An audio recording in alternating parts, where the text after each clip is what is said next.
Hi, folks. It's Paul W., the boss, back again. Discuss more restaurant management things. Today, we're going to discuss how to fix a food cost problem at your restaurant.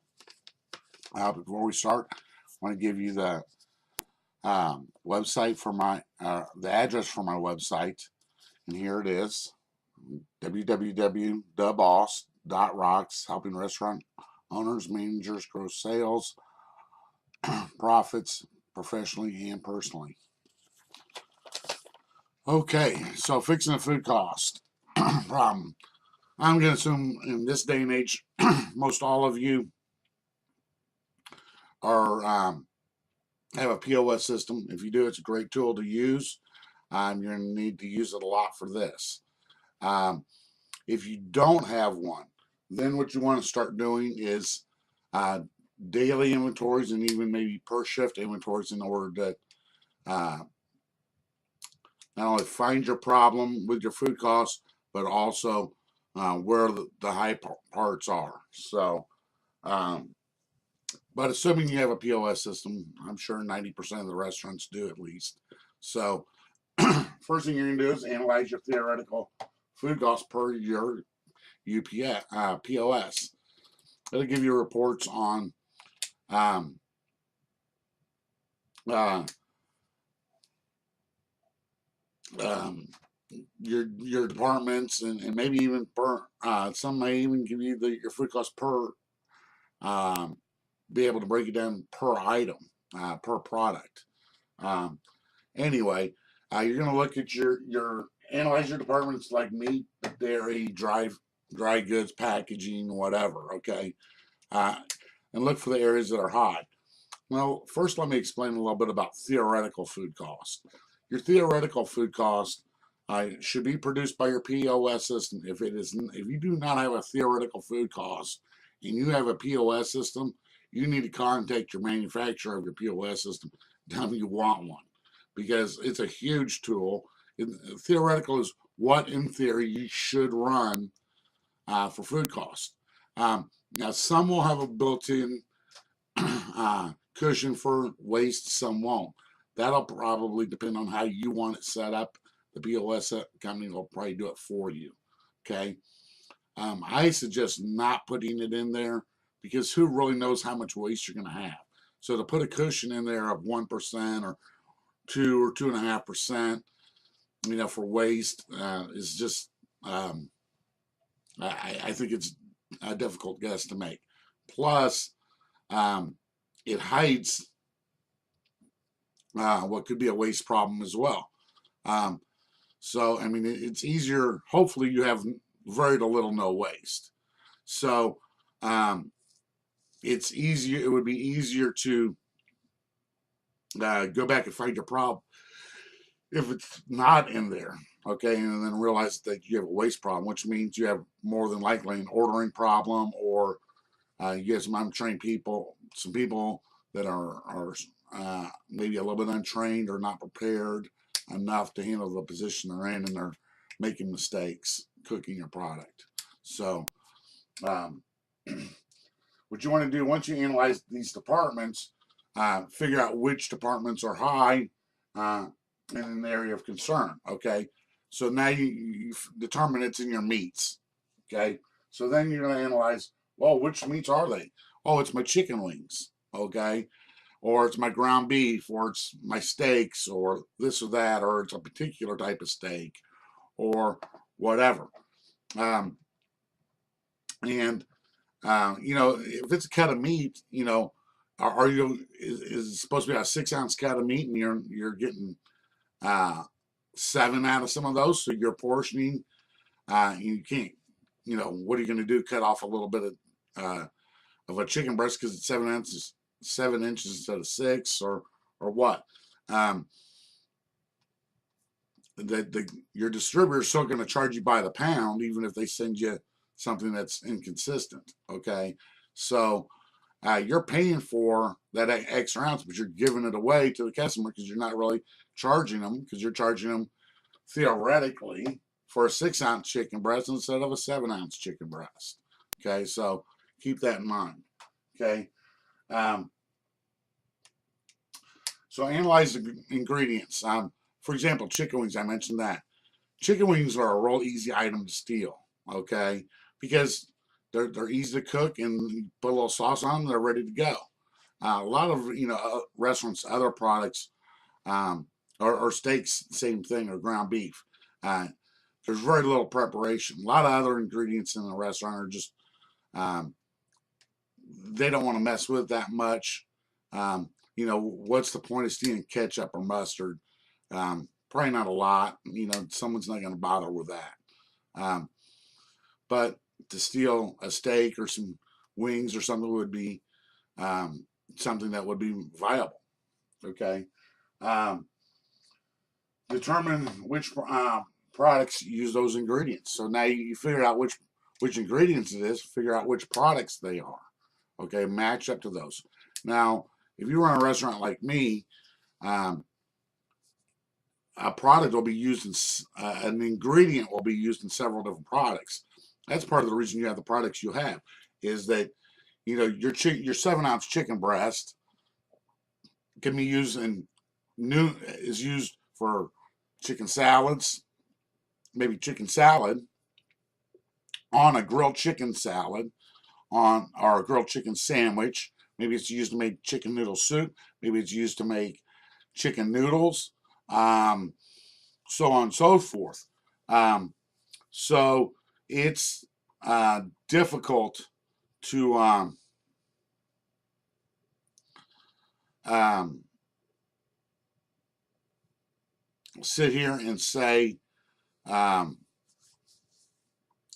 exactly which product it is, but you want to get an idea and narrow that list as much as possible. The more you can narrow your list, the more you can the faster you can find the problem and fix it. Okay, so and then you want to communicate to your management staff and to your cooks that, hey, we've got a problem with our chicken breasts, and what other ever excuse me, I've been yawning machine on the last few videos. Um, Also on your uh, you want to let them know what ingredients you're having problems with. Communicate that to them so they can pay a little extra special attention to those ingredients for those products. Okay, so communication is important. You've got to let your team know. You can't fix it all by yourself because you're not there all the time and you're not cooking every product. So you've got to communicate. And then if that alone might fix the problem, good possibility, very good possibility. I would say at least a third of the time just stopping right there will probably fix the problem. If not, then you're gonna retrain people to make sure you're gonna watch the cooks, um, and retrain if necessary. Okay, um, you're still having problems. That didn't fix your problem. Okay, so now check your freebies. Okay, um, see if there's some of that, a lot of that going free out the door. That should be in your theoretical food cost, so it shouldn't really hurt you much.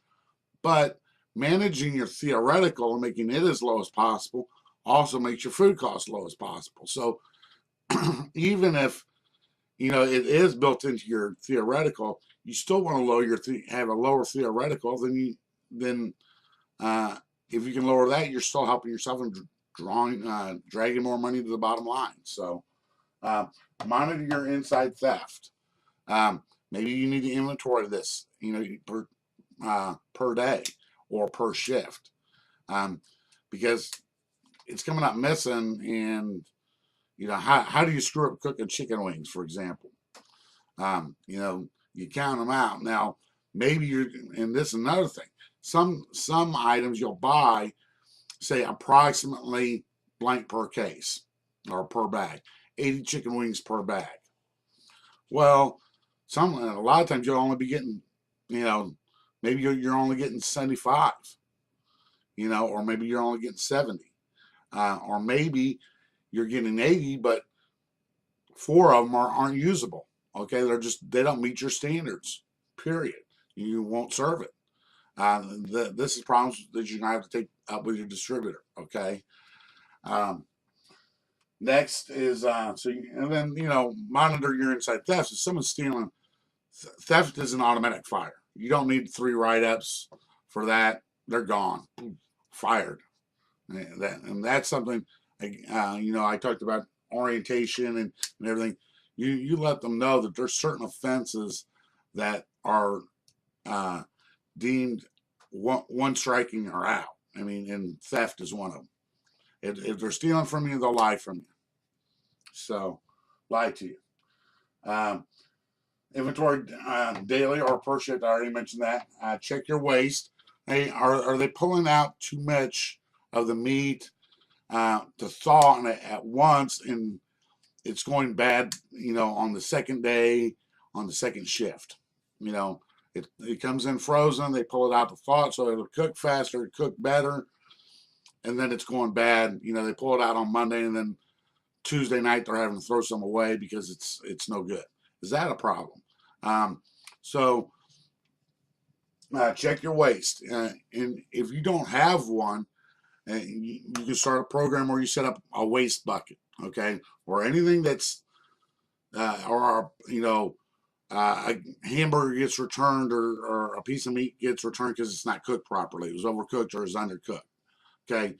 Um,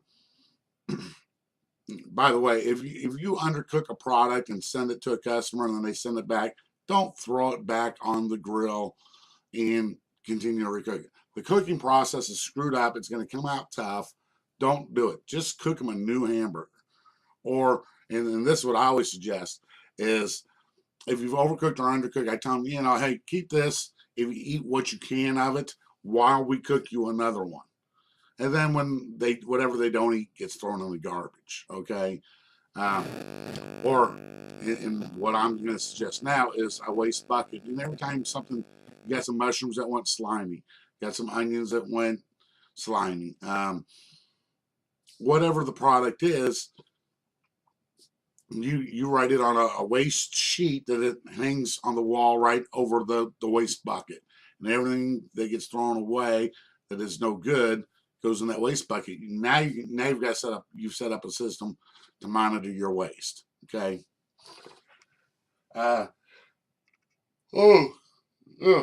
Next, if you're still having problems, check your formula in your POS system. Should be an area where you put in the formula for a product. You got a bun, you've got a 7-ounce chicken breast, you've got 1 ounce of lettuce, you've got 2 slices of tomato, you've got 1 ounce of mayonnaise that goes on it. It's served with a pickle and a bag of chips. Okay, and then it goes in a styrofoam clamshell, which goes in a paper bag or a plastic bag, let's say.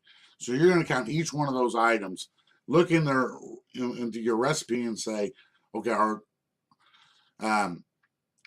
is everything listed and are the prices correct? Is it drawing the price from the right thing? Is it breaking down into the correct units of measure? I mean, if there's 80 chicken breasts to a case, is it taking the price of the case and dividing by 80?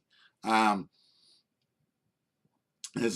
you counting the bun? Are you giving a package of mayonnaise, or are you putting it on yourself? All these things, okay? Is the prices right and up to date? Managers don't always, when they put in the new invoices, like to change the price of the case or product or however your unit of measure is. And when I say unit of measure is could be a case price. You buy a case and it's this much. You may be buying it 80 per case, and your computer's functions so that it puts in 80 and it automatically knows that to divide that case by 80. Maybe the case comes in 4 bags and you're counting it by the bag. All these things make a difference. So make sure it all matches up. The arithmetic is correct, because if it's telling you the wrong price, or the wrong cost, then it's not your fault. It needs to be reprogrammed. Now, hopefully you can do that yourself. If not, you may need to get a hold of your POS people to do that for you. Okay. Next, the combo of ingredients need to match. I mean, if a sandwich is being made incorrectly, okay, sometimes this will happen in a restaurant where somebody begins to make the product differently. They think it's better, or it's faster, or it's easier for them, or whatever. And then they start to teach others, and others begin to do it. But it's going to affect usually more than one ingredient for that product, usually several ingredients for that product. So are the ingredients matching up? Okay. Lastly, never, never, never cheat a customer in order to save food costs. Okay. There's several reasons for this. Number one, it's just not right. It's unethical. Okay. And you've heard me talk about character and ethics and all this stuff, standards and stuff. And this is right along that line. Okay. Don't ever do it. Number two is, if you do it, you're going to get, you can get fired. A lot of people will fire you for. That's just as dishonest as stealing. The last and really the biggest reason, in my opinion, is, well, ethics is really the biggest reason, but the next biggest reason is really it hides the real problem. You've got a problem with your food costs, and here you are covering it up by shorting somebody else on something else. Running 2% low on your meat or your cheeses or something to make up for the 1 or 2% you're high on canned goods is not solving your problem. Okay, look at real ways to solve the problem. If you follow all this, you're going to find your food cost problem, and then you've just got to retrain and communicate to get it fixed. Thank you. Y'all have a good day. And again, let me give you the address from our website, www.theboss.rocks, helping restaurant owners, managers grow sales, profits, but professionally and personally. Thank you. Y'all have a great day.